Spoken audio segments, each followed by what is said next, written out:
안녕하십니까. 12월 9일 아침 김경국TV 시작하겠습니다. 몰스탄 전 미국 국제형사사법대사가 트럼프 행정부가 한국의 부정선거를 예의주시하고 있다, 이렇게 밝혔습니다.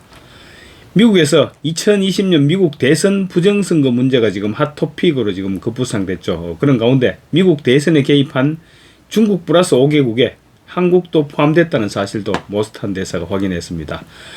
탄 대사가 현지 언론인 뉴스앤포스트와 지난 6일 인터뷰에서 밝힌 내용으로, 제가 어제 내용을 일부 방송해 드렸는데 뉴스앤포스트가 전날 정리하지 않았던 내용을 추가로 보도했습니다. 내용 전해드리겠는데요. 말씀드리기 앞서 보시는 포스트는 음주운전 금지 포스트입니다. 그런데 이 포스트가 지난해 6.3 대선을 22여일 남겨둔 5월 19일 주한미국 대사관 홈페이지의 포스팅이라고 합니다. 당시 포스트의 경고 문구는 음주운전 절대 하지 마세요. 생각보다 더 큰 대가를 치르게 할 수 있습니다. 음주 상태에서 운전하면 다음과 같은 결과를 초래할 수 있습니다. 비자 자격을 상실할 수 있습니다. 미국 입국이 거부될 수 있습니다. 형사처벌을 받을 수 있습니다. 중요한 비즈니스 미팅에 참여하지 못할 수 있습니다. 비자 처리 과정이 지연될 수 있습니다. 현재 비자를 잃을 수 있습니다. 고용주를 실망시키고 당신의 평판에 손실을 입힐 수 있습니다. 이런 내용인데요. 대상국이 어느 나라이든 대사관에서 주재국 국민들을 상대로 특정 범법 행위를 저렇게 지적하는 것을 무의미한 행동이라고 볼 수는 없을 것입니다. 저런 것들은 조금만 생각하면 대선에서 음주운전자 선출해서 진짜 국정을 음주운전하듯이 하도록 하면 안 된다, 이런 경고로 받아들일 수 있을 것입니다. 일본에서 하듯이 트럼프가 특정 후보를 대놓고 지지하면 한국에서는 오히려 역효과가 날 것이 뻔하니까 우회적으로 시그널을 보냈던 것 같습니다. 그런데 우리 국민들은 완전히 무시했던 것입니다. 어쩌면 국민들은 무시하지 않았는데 선거 결과가 무시했는지도 모르겠습니다. 재미있는 것은 8일 치러진 어제 치러진 일본의 중의원 선거에서 다카이치 사나에 총리가 이끄는 자민당이 압승을 했습니다. 의회를 해산하고 실시한 총선에서 중의원 465석 가운데 단독 과반인 233석을 훌쩍 뛰어넘는 자민당 단독으로 274석에서 심지어 328석까지 예상된다고 합니다. 어떻게 이 정도 압승이 가능했을까요? 좀 전에 지난해 6.3 대선 당시 주한미국 대사관의 소심한 의사표현을 말씀드렸는데, 이번 일본 총선을 앞두고 트럼프는 노골적으로 다카이치 사나이를 지지하는 시그널을 보냈습니다. 우리나라라면 어찌 됐을까요? 글쎄요, 아마도 주권 침해니 내정 간섭이 이렇게 해서 엄청나게 시끄러웠을 것입니다. 그래서 어쩌면 역풍이 불었을 수도 있을 것입니다.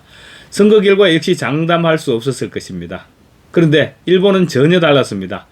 생존 본능이 작용했던 것입니다. 트럼프와 손을 잡는 것이 유리한지 아니면 트럼프의 손을 놓는 것이 유리한지 일본 국민들이 냉정하게 판단한 것입니다. 일본 국민들은 내정 간섭이라는 불평불만 대신 표를 몰아주는 실리를 선택했던 것입니다. 그 결과 다카이치 사나이는 압승했고 트럼프의 임기가 끝날 때까지 미일 양국은 찰떡궁합을 보여줄 것입니다. 그리고 앞으로 최소 4년간은 다카이치 사나이는 자기 색깔대로 정치를 해볼 수 있게 됐습니다. 우리는 어땠습니까? 이재명이 취임하기 전 최상목 당시 부총리 팀이 다 잡아놓은 물고기를 들어올리지 못하게 해서 결국 놓쳐버렸고, 결국은 미국의 시그널을 외면한 채 이재명을 선출했습니다. 그 후 트럼프와 반대쪽으로 지금 계속해서 달려가고 있는 것입니다. 그 결과 관세 협상은 최악의 성적표를 받아들였고 또 결국 25% 관세 인상으로 연결되고 있는 것입니다. 자기가 최고인 것처럼 나대더니 결국은 트럼프 앞에서 침뱉다가 걸려서 생쇼를 하고 있는 것입니다. 몰스탄 대사가 NNP에 출연해서 이재명 정부의 거짓말을 미국은 더 이상 참지 않는다라고 했던 말도 마찬가지 케이스인 것입니다. 미국 트럼프 대통령 1기 행정부의 핵심 인사였죠. 핵심 인사였던 몰스탄 대사는 이재명 정부를 향해서 전례 없는 수준의 강력한 경고를 날렸습니다. 그는 현재 한국 정부가 미국 기업인 쿠팡을 상대로 벌이는 일련의 규제와 수사를 중국 공산당식 초한전으로 규정하고 거짓으로 점철된 반기업, 반미 행보가 한미 동맹을 붕괴시키고 한국 경제에 파멸적인 결과를 초래할 것이다, 이렇게 경고했습니다. 현지 시간 8일 추가로 공개된 미국 한인 언론사 NNP 뉴스와의 단독 인터뷰에서 몰스탄 대사는 미국 정부와 의회는 이재명 정권이 동맹국인 미국보다 중국 공산당과 북한에 줄을 서 있는 무법 정권임을 인지하기 시작했다라고 밝혔습니다. 탄 대사는 최근 한국에서 논란이 된 쿠팡 사태와 관련해서는 이재명 정부가 기획한 거대하고 조직적인 기업 사냥이자 안보 위협이다, 이렇게 간주했습니다. 그는 지난해 발생한 국가 데이터 센터 화재와 쿠팡 물류창고 화재 등은 서로 연결된 하이브리드 전쟁의 일환일 가능성이 높다며 중국 공산당이 경쟁국 기업을 몰아내고 자국 기업인 알리와 테무 등을 침투시키기 위해 사용하는 표준 운영 절차를 한국 정부가 그대로 답습하고 있다고 주장했습니다. 특히 논란이 된 쿠팡의 개인정보 유출 혐의에 대해서는 명백한 거짓말이라고 일축했습니다.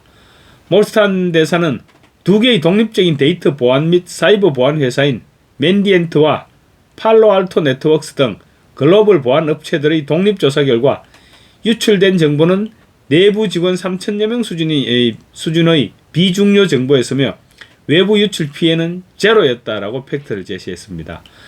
이어서 그럼에도 불구하고 한국 경찰과 언론은 3,370만 명의 정보가 유출되었다는 허위 사실을 유포하며 미국 기업 경영진을 위정죄로 몰아가고 있다고 성토했습니다. 그는 이재명 정부는 미국 정부의 면전에서 뻔뻔하게 거짓말을 하고 있다면서 미국 하원 법사위원회가 조사에 착수했고 미국 무역대표부와 국무장관까지 이 사태를 심각하게 주시하고 있다고 설명했습니다. 또한 트럼프 대통령과 벤스 부통령 역시 미국 기업에 대한 전례 없는 마피아식 공격을 좌시하지 않을 것이라며 한국이 미국의 관세 보복 등 심각한 무역 역풍을 맞게 될 것이라고 경고했습니다. 인터뷰에서는 한국 내 부정선거 의혹에 대한 충격적인 발언도 이어졌습니다. 모스타는 트럼프 대통령이 언급한 부정선거 국가 명단에 한국이 포함되어 있음을 확인했습니다. 그는 트럼프 대통령이 지목한 부정선거 연루 국가에 한국, 브라질, 호주 등이 포함되어 있다며 한국에 본부를 둔 세계선거기관협의회 AWEB과 성남시가 지난 2020년 미국 대선 당시 미시간주 등의 개표 조작에 관여한 정황이 포착됐다고 주장했습니다. 이어서 FBI와 캐시파텔 등이 밝힌 바와 같이 위조 투표지와 가짜 신분증이 한국과 중국 등지에서 유입된 증거들이 드러나고 있다. 미국 내 부정선거 수사가 진행됨에 따라 한국의 선거관리 시스템은 물론이고 부정 당선 의혹이 있는 정치인들 또한 조사의 대상이 될 것이다, 이렇게 경고했습니다. 굉장히 충격적인 경고입니다. 그는 한국 국민들을 향해서는 자유롭고 공정한 선거가 무너지면 대의민주주의도 없다며 부방대 등 시민사회의 저항을 격려했습니다. 몰스탄 대사는 현 한국 정부를 깽단과 바나나 공화국, 후진국 독재를 얘기합니다. 깽단과 바나나 공화국에 비유하면서 수위 높은 비난을 쏟아냈습니다. 그는 특정 기업을 파괴하기 위해 법을 만들고 징벌적 과징금을 부과하는 행태는 자유민주주의 국가에서 있을 수 없는 일이라며 이재명 정부는 정직성과 진실성이 결여된 부패한 정권이다 라고 직격탄을 날렸습니다. 그는 최근 방글라데시와 베네수엘라의 반정부 시위 및 정권 교체 사례를 언급하면서 한국 내 변화의 가능성을 시사했습니다. 방글라데시 국민들이 30일 만에 독재자를 몰아냈듯이 한국 국민들의 결단력 있는 행동이 있다면 큰 변화는 가능하다라고 강조했습니다. 아울러 그는 한국의 공직자들과 경찰을 향해 부패하고 불법적인 대통령의 부당한 명령을 따르지 말라면서 미국은 한국 국민과 현 정권을 구별해서 보고 있으며 거짓된 정권의 말로는 비참할 것이라고 강도 높은 표현들을 쏟아냈습니다. 마지막으로 모스탄 대사는 삼성 임원 출신인 부친이 우려했던 대로 미국과의 관계가 무너지면 한국 경제는 단순히 해를 입는 수준이 아니라 증발해버릴 수도 있다면서 한국 국민들이 거짓 선동에 속지 말고 한미 동맹의 가치와 진실을 위해서 끝까지 싸워달라라고 호소했습니다. 한편 미국 조지아주는 2020년 대선 논란 이후 주 투표 절차를 평가하기 위해 구성된 위원회의 새로운 권고안에 따라서 종이 투표 용지를 우선시하고 터치스크린을 이용한 사전투표는 수작업으로 검증하는 방향으로 투표 시스템을 계획할 예정이라고 저스트 더 뉴스가 현지 시간 5일 밤 보도했습니다. 조지아주 의회가 입법을 통해서 이 권고안을 최종 확정하면 올해 말에 있을 2026년 중간선거 이전에 시행될 가능성이 높다고 합니다. 공화당 소속 조지아주 의원들은 특별위원회의 권고안을 바탕으로 의회에 법안을 제출했습니다. 이 법안에는 특별위원회가 발표한 권고안과 매우 유사한 새로운 투표 규정이 포함되어 있다고 합니다. 이 법안은 선거 당일에 유권자들이 직접 기표하는 종이 투표 용지를 의무적으로 사용하도록 하고 이를 기계로 집계하도록 규정하고 있습니다. 사전투표 기간 동안 조지아주 유권자들은 종이 투표 용지에 직접 기표하거나 현재 주에서 사용 중인 터치스크린 투표기를 이용해서 후보자를 선택하는 등 두 가지 방법 중 하나를 선택할 수 있습니다. 터치스크린 투표기는 투표용지 영수증을 출력하며 법안에 따라 투표소 직원들은 이 영수증을 직접 수기로 세어야 합니다. 기계 의존도를 최소화시키겠다는 것입니다. 물론 개표 방식 변화로 시간은 다소 많이 소요되겠지만 선거 부정 방지를 위해서라면 그 정도 불편은 얼마든지 감수할 수 있는 것입니다. 부정이 있었고 드러났다면 반드시 반성과 함께 재발 방지를 위해 노력해야 하는 것입니다. 한국 선거도 이렇게나 시끄러운데 왜 국민의힘은 끝까지 침묵으로 일관하려 할까요? 아무리 이해하려 해도 이해할 수 없는 일입니다. 여러분께서는 어떻게 생각하십니까? 마치겠습니다. 감사합니다.